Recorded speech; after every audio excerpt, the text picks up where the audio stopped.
Chapter 1 The Budget. It was on the last day of May that Pyeongron came to Seoul to see me. I was so tired that my whole body felt weak. As I walked out of the side door of the printing shop with my co-workers, I suddenly heard someone call my name in a Jala accent I hadn't heard in a long time. Haksun! I looked around to see who it was. Over by the wall, a scruffy-looking man from the countryside was standing and waving at me as he ran over. At first, I didn't recognize him as Pyeongron. When he caught up to me, he grabbed my arm with both hands, tears welling up in his eyes. Haksun, isn't it? Don't you recognize me? It's me, Pyeongron, he said, looking closely. It really was Pyeongron. His face had changed a lot, but the shape of his narrow face and the features of his eyes, nose, and mouth were still faintly recognizable. What brings you here? I held his arm in return and asked. Yes, I had some business to take care of, he replied. So, when did you arrive? I asked. This morning, he answered. I see. It must have been your first time here. You found your way well, I said. At the station, I asked about XX printing shop, and they gave me good directions, but I still wandered around for a while before I found this place. He replied. So, you've been waiting here since this morning? I asked. Yes, he replied. Like most factories, XX printing shop never allows visitors to meet the workers during working hours. You could have at least gone to the office and asked to see me, I said. But I knew Pyeongron probably didn't have the confidence to do that. And even if he had, they wouldn't have let him meet me. That's why I said this, to comfort him. So, you haven't found a place to stay yet, have you? I asked. No, not yet, he said, scratching the back of his head, as if struggling to say something awkward. Well, then, that's perfect. Come to my house. Let's go, I said, almost pulling him along. Still looking a bit embarrassed, he followed me. His sunburned face, roughened by wind and rain, now showed a look of relief, as if he had just put down a heavy burden. My co-workers, working behind me, kept glancing at my companion with an unfamiliar look. It was no surprise that Pyeongron caught people's attention in the city. Even though it was the last day of May, not even the so-called modern boys dared to wear Western-style fedora yet. But there he was, with hair grown long enough to cover his ears, wearing a fedora typically worn in winter that looked like it had been around for years. Under the fedora, his dark, thin face clearly showed nothing but hunger.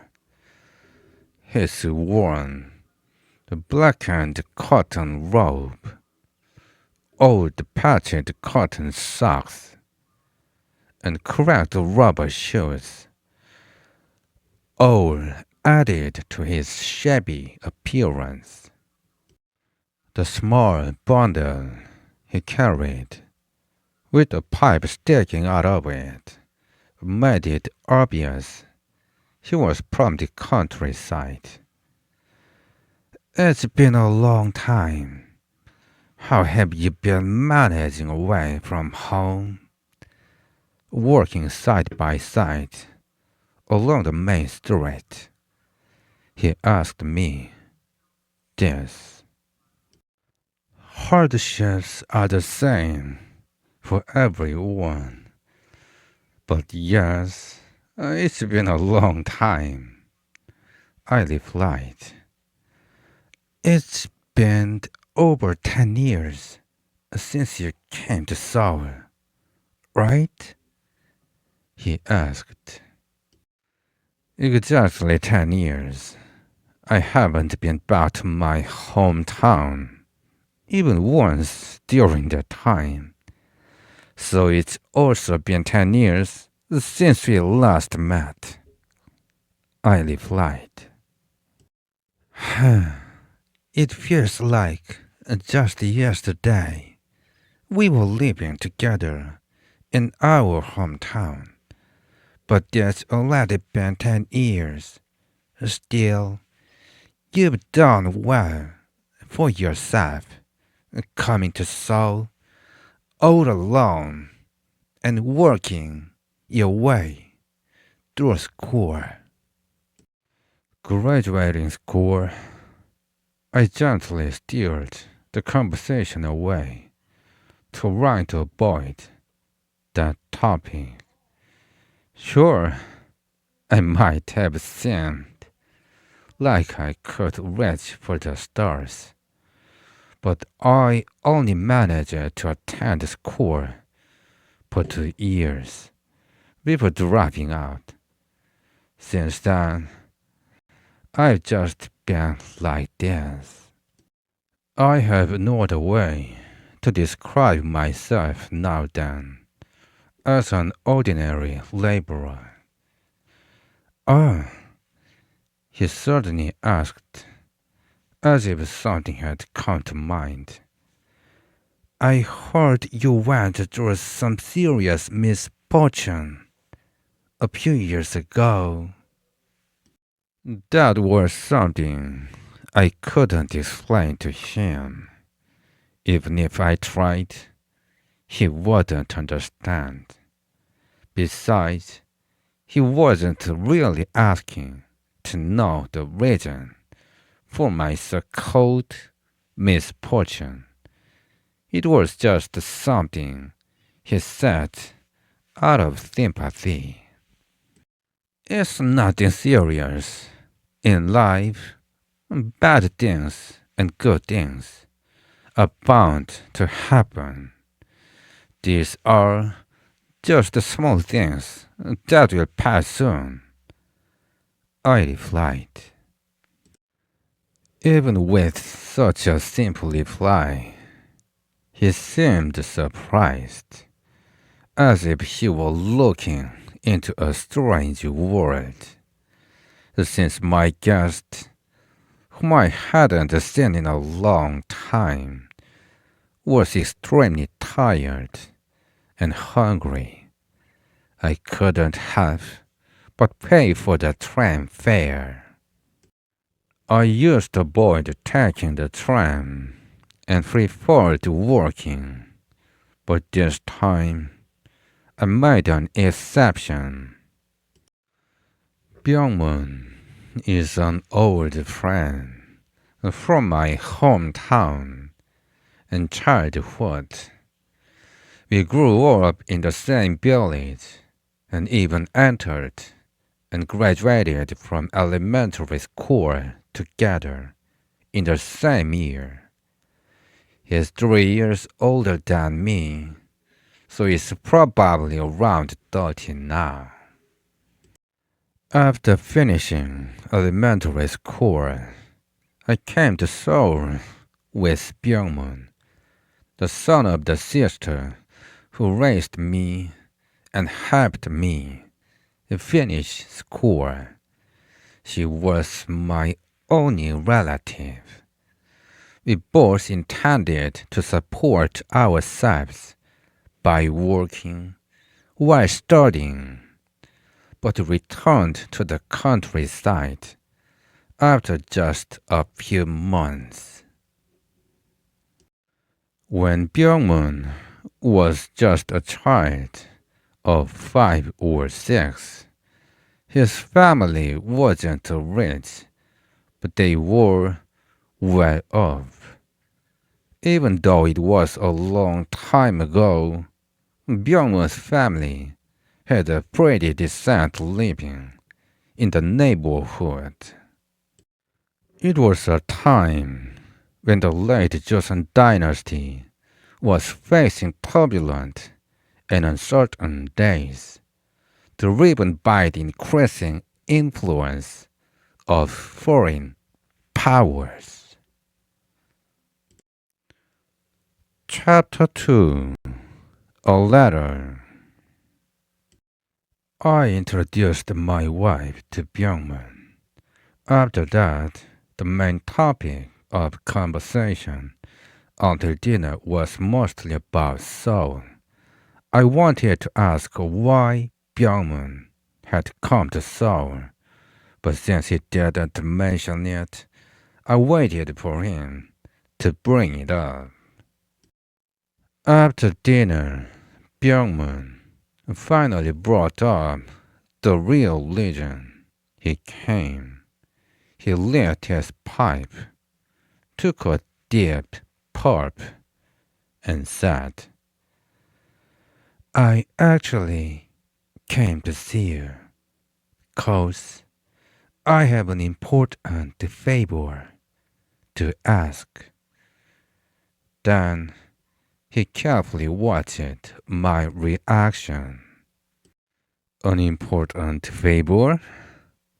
Well, I don't know how much I can help, but if it's something I can do, I'll do my best, I answered confidently, though I couldn't help feeling a bit let down. I wondered if he had come all the way from the countryside, like other farmers, to make requests to absentee landlords in Seoul about their farmland. Could you help me find a job? Byung-moon said, but I didn't understand what he meant. A job? What kind of job? Something to make a living through hard work. You mean a job for you? To work in Seoul? Yes. I finally understood what he was saying, but I was surprised. What? What about farming? Why come to Seoul? Actually, I still didn't fully understand yet, why he wanted to leave his rice fields and farmland in the countryside, especially since he had enough land to farm and make a living. I wondered if Byungmun came to the city because of the rumor, well known among people from the countryside, that it's easy to make money in Seoul. I kept thinking about his rice fields at home. Even as we talked, I kept guessing, but I still couldn't completely understand his intention. He let out a short laugh and said, "If I could farm and make a living in the countryside, do you think I'd have come all the way here?" Then he blew out a puff of smoke. "Can't farm? But you still have a few acres of farmland, don't you?" "That was taken from me a long time ago." "What happened?" At this, Byungmun lit another cigarette and started telling me the story of what had been through. After Byungmun finished elementary school and started farming, his father passed away the following year. 3 years later, his mother also passed away. The household was left in the hands of 22-year-old Byungmun and his wife. Byungmun lived sensibly and took good care of the household, growing into a dependable farmer. But his father had left behind a debt of about 1,000 won. Without knowing about it, Byungmun spent 3 to 4 years. During that time, the debt grew to over 2,000 won. With no other choice, Byungmun sold his rice fields to pay off the debt and cover his mother's sudden funeral expenses at the time, even though he had no money. After that, Byungmun only had a small family burial hill, a house, a few rice fields, and a small piece of farmland. Nothing much was left. Farming a few rice fields barely gave enough food for his family, which included 2 small children and some farm hands. It was hard to cover their yearly food needs. On top of that, the cost of fertilizer, farming expenses, clothes, and other basics kept adding to their debt every year. In the end, Byungmun became a 4-tenant farmer with no land of his own. From then on, his life became harder and harder. He couldn't afford enough fertilizer, but rented the fields, so the harvest was small. After paying half the harvest as rent, all that was left was debt and hunger. Eventually, he couldn't even pay the rent properly, and as a result, he lost his right to farm the land. After finishing his words, Byungmun lit a new cigarette and let out a long sigh. I didn't have much to say either. So, does that mean you couldn't find land to farm this year? After a long pause, I asked him this. Yeah. Don't you have any kind of association? I asked. Association? Like a credit union? He asked back. No, I mean a farmers' union. I said. There's no such a thing except the credit union. He replied. Is there no other way to get a rice field? I asked. There's no way. These days, getting a rice field in the countryside is harder than becoming a governor. Then, what do people in the countryside even live on? There aren't many people left. When life gets that hard, they leave for Japan, Manchuria, or the port cities. In town, there used to be about 500 households, but now, this year and last year, it's dropped to less than 300. A few days later, Byung-mun went to Yeomchang Bridge Customs to work as a porter carrying goods. But the biggest problem for Byung-mun was his family in the countryside. His wife, 2 daughters, aged 11 and 9, and a baby still being nursed, were likely starving or barely surviving by picking wild plants to eat.